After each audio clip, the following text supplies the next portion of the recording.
Welcome students. हम पढ़ रहे थे इंग्लिश ग्रामर का बेसिक टॉपिक टेंस। देखो, टेंस हर क्लास के लिए, चाहे वो छठी, सातवीं, आठवीं, नौवीं, 10वीं या 11वीं, 12वीं कोई भी कक्षा हो, सबके लिए सेम फॉर्मूले रहते हैं, सेम सेंटेंस स्ट्रक्चर रहते हैं, सेम उसके यूजेज रहते हैं। तो टेंस 3 टाइप के होते हैं: present tense, past tense, future tense. ये हम पिछली वीडियो में भी पढ़ चुके हैं। आज हम कवर करने वाले हैं पास्ट टेंस, जिसके 4 भाग होते हैं: past indefinite tense, past continuous tense, past perfect tense और पास्ट परफेक्ट कॉन्टिन्यूअस टेंस।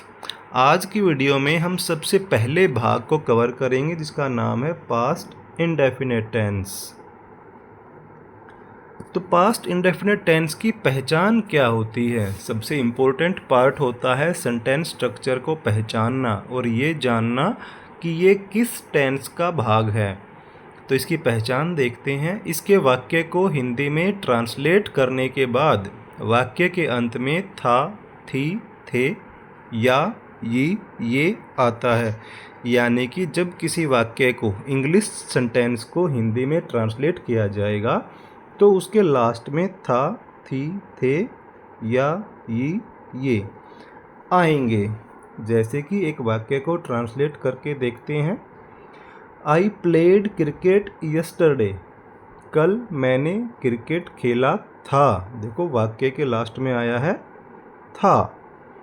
तो चलो आगे इसका यूज़ देखते हैं। इसके फॉर्मूला और सेंटेंस स्ट्रक्चर को देखते हैं कैसे क्या आएगा। Understand the use of did.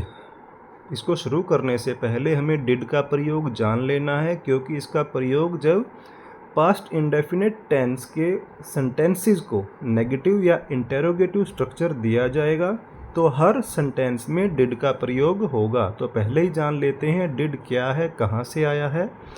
देखो, डिड जो है वो डू की सेकंड फॉर्म है। डू का मीनिंग होता है करना, किसी कार्य को करना। तो उसकी सेकंड फॉर्म है डिड और उसकी थर्ड फॉर्म होती है डन। यानी कि डिड अपने आप में वर्ब की सेकंड फॉर्म है। तो जब हम पास्ट इंडेफिनिट टेंस में सिंपल सेंटेंस करेंगे तो हम डायरेक्ट वर्ब की सेकंड फॉर्म का यूज करेंगे, तो वहाँ पर डिड का कोई रूल है ही नहीं। जब हम नेगेटिव और इंटेरोगेटिव सेंटेंस बनाएंगे तब यूज होगा डिड का, नेगेटिव में भी और इंटेरोगेटिव में भी। तब आपको ध्यान ये रखना है कि जब सेंटेंस में डिड आ गया, जो कि अपने आप में वर्ब की सेकंड फॉर्म है, तो उसके बाद उस वाक्य में जो वर्ब की फॉर्म आएगी वो वर्ब की पहली फॉर्म होगी, ना कि वर्ब की दूसरी फॉर्म। ये क्यों आएगी? क्योंकि पहले डिड आ चुका है। डिड सेकंड फॉर्म है, इसीलिए 2 बार वर्ब की सेकंड फॉर्म नहीं आ सकती। डिड के बाद केवल वर्ब की फर्स्ट फॉर्म ही आएगी। और ज़्यादा क्लियर आपको इसके बारे में तब होगा जब हम अलग अलग सेंटेंस स्ट्रक्चर को एग्जाम्पल्स के साथ पढ़ेंगे। तो देखते हैं पास्ट इंडेफिनिट टेंस का पहला फॉर्मूला, जो कि सिंपल सेंटेंस में होता है। तो उसमें आएगा सब्जेक्ट प्लस वर्ब की सेकंड फॉर्म प्लस ऑब्जेक्ट। यानी कि हमें यहाँ पर मेन ये याद रखना है कि पास्ट इंडेफिनिट टेंस में वर्ब की सेकंड फॉर्म का प्रयोग होगा। जैसे राजन सेंग ए सॉन्ग, राजन ने एक गाना गाया। राजन यहाँ पर हमारा सब्जेक्ट है, सेंग यहाँ पर वर्ब की सेकंड फॉर्म है और ए सॉन्ग यहाँ पर हमारा ऑब्जेक्ट है। सेंग वर्ब की सेकंड फॉर्म है, सिंग, सेंग, संग।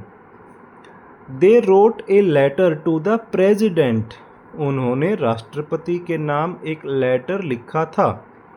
दे यहाँ पे हमारा सब्जेक्ट है, रोट यहाँ पे हमारी वर्ब की सेकंड फॉर्म है, अ लेटर यहाँ पे हमारा ऑब्जेक्ट है।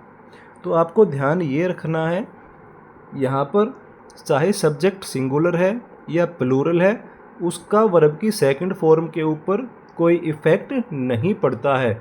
चाहे सिंगुलर आए, चाहे प्लूरल आए, चाहे आई आए, वर्ब की सेकंड फॉर्म सबके साथ एक जैसी, एक ही रूप में प्रयोग होती है। अब देख लेते हैं पास्ट इंडेफिनिट टेंस का नेगेटिव सेंटेंस स्ट्रक्चर कैसा होगा। सबसे पहले आएगा सब्जेक्ट, फिर आ जाएगा डिड, फिर नोट, फिर वर्ब की फर्स्ट फॉर्म।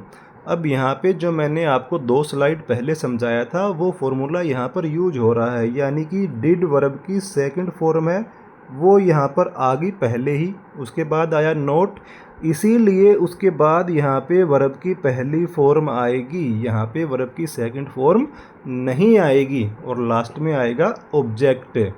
देखो जो हमारा सिंपल फार्मूला था वो तो ये था कि सब्जेक्ट प्लस वर्ब की सेकंड फॉर्म, यानी कि आम बात कहने में है कि पास्ट इंडेफिनिट टेंस में सामान्य वाक्य में वर्ब की सेकंड फॉर्म आती है, लेकिन जब उसी वाक्य को नेगेटिव और इंटेरोगेटिव बनाया जाएगा तो उसमें डिड का प्रयोग होगा और डिड के साथ वर्ब की फर्स्ट फॉर्म आएगी। तो एग्जाम्पल देखते हैं। Ravi did not sing a song. Ravi ने एक गाना नहीं गाया। रवि हमारा सब्जेक्ट है। डिड यहाँ पर हमारी हेल्पिंग वर्ब है जो कि सेंटेंस को नेगेटिव बनाने के लिए यूज की गई है। फिर आएगा नोट, फिर वर्ब की फर्स्ट फॉर्म और फिर object. You did not watch that movie. You हमारा सब्जेक्ट है। डिड यहाँ पे हेल्पिंग वर्ब, वर्ब की सेकंड फॉर्म है। नॉट, वॉच यहाँ पे वर्ब की फर्स्ट फॉर्म है और दैट मूवी हमारा ऑब्जेक्ट है। उम्मीद करता हूँ आपको नेगेटिव स्ट्रक्चर में नोट का प्रयोग समझ में आ गया होगा, यानी कि नोट यहाँ पे आपको लगाना है डिड और वर्ब की फर्स्ट फॉर्म दोनों के बीच में। अब देखते हैं पास्ट इंडेफिनिट टेंस में इंटेरोगेटिव सेंटेंस स्ट्रक्चर कैसे होगा। यहाँ पे डिड जो है वो सब्जेक्ट से पहले आ जाएगा। डिड, उसके बाद सब्जेक्ट, उसके बाद वर्ब की फर्स्ट फॉर्म, फिर ऑब्जेक्ट और लास्ट में साइन ऑफ इंटेरोगेशन। यानी कि आप ध्यान दो, डिड जो वर्ब की सेकंड फॉर्म है और वर्ब की फर्स्ट फॉर्म दोनों के बीच में आ गया यहाँ पे सब्जेक्ट। फिर से वही फॉर्मूला है कि यहाँ पे वर्ब की सेकंड फॉर्म नहीं आ रही क्योंकि पहले डिड आ चुका है जो अपने आप में वर्ब की सेकंड फॉर्म है। Did Radha write a letter. Did verb की सेकंड फॉर्म है, राधा हमारा सब्जेक्ट है, राइट वर्ब की फर्स्ट फॉर्म है, ए पोएम यहाँ पे हमारा ऑब्जेक्ट है। Did they dance in the party. Did यहाँ पे हेल्पिंग वर्ब थी, दे यहाँ पे सब्जेक्ट था, डांस वर्ब की फर्स्ट फॉर्म है, इन द पार्टी यहाँ पे हमारा ऑब्जेक्ट है। अगर आप ध्यान दोगे तो राधा यहाँ पे सिंगुलर सब्जेक्ट है, दे यहाँ पे प्लूरल सब्जेक्ट है, लेकिन डिड के ऊपर इस बात का कोई फर्क नहीं पड़ रहा है कि सब्जेक्ट सिंगुलर है या प्लूरल है, क्योंकि वो दोनों के साथ ही आएगा, सिंगुलर के साथ भी और प्लूरल के साथ भी। अब देख लेते हैं पास्ट इंडेफिनिट टेंस का यूज़ कहाँ कहाँ होता है। पहला है टू शो एन एक्शन, एक ऐसे काम को दर्शाने के लिए, कंप्लीटेड इन द पास्ट, जो बीते हुए समय में पूरा हो चुका है, with the adverb phrases of past time, और उसमें बीते हुए समय को दर्शाने के लिए फ्रेजेज का भी सब इस्तेमाल किया गया है, यानी कि उसमें आपको समय भी बताया जा रहा है कि ये काम बीते हुए समय में ही कंप्लीट हो चुका है। जैसे कि I ate my food at 10 o'clock, मैं 10 बजे अपना खाना खाया था, या मैंने 10 बजे अपना खाना खाया था। एट यहाँ पे हमारी वर्ब की सेकंड फॉर्म है, ये वर्ब की सेकंड फॉर्म है। 10 o'clock जो है वो यहाँ पर बीते हुए समय को दर्शा रहा है। Ram went there yesterday, went हमारी वर्ब की सेकंड फॉर्म है और यस्टरडे जो है वो बीते हुए समय को दर्शाने के लिए adverb phrases of past time है। थर्ड में लेफ्ट हमारी वर्ब की सेकंड फॉर्म है और लास्ट ईयर जो है वो हमारे बीते हुए समय को दर्शा रहा है। इन्हीं के लिए आपको नीचे हिंट भी दिया गया है कि जहाँ पे यस्टरडे, लास्ट ईयर जैसा कुछ लिखा मिल जाए तो आप समझ जाना कि ये पास्ट टेंस का साइन है। यहाँ पे आपको यूज करना है सिंपल पास्ट इंडेफिनिट टेंस का। दूसरा यूज इसका देखते हैं, to show action which was completed in past without the adverb phrase of past time. देखो पहला जो हमने यूज़ देखा, बात उसमें भी यही थी कि कोई काम बीते हुए समय में पूरा हो चुका है। वही बात यहाँ पर भी लागू है कि कोई काम बीते हुए समय में पूरा हो चुका है। लेकिन प्यारे बच्चों आप ध्यान दो, उसमें एक बात ये बताई जा रही थी कि उसमें साथ में टाइम भी मेंशन किया गया था।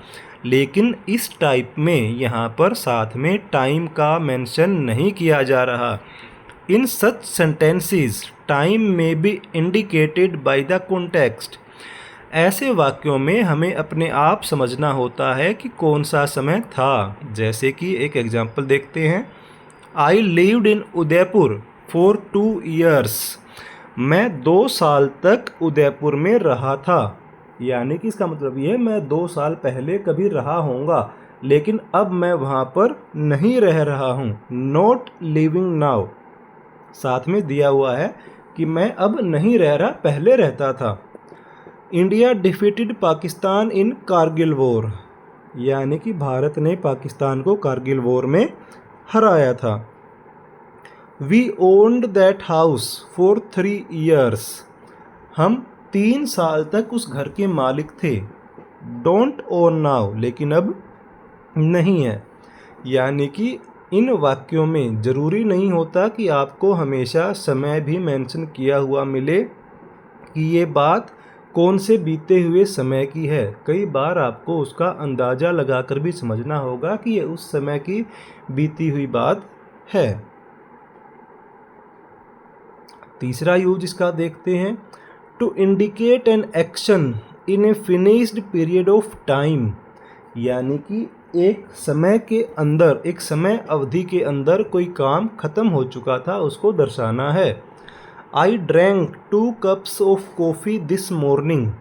मैंने आज सुबह 2 कप कॉफ़ी पी थी। यानी कि सुबह मैं 2 कप कॉफ़ी फिनिश कर चुका था। यानी कि टाइम पीरियड दे दिया कि वो काम मैंने सुबह ही ख़त्म कर दिया था। कॉफ़ी पीने वाला काम सुबह ख़त्म हो चुका था।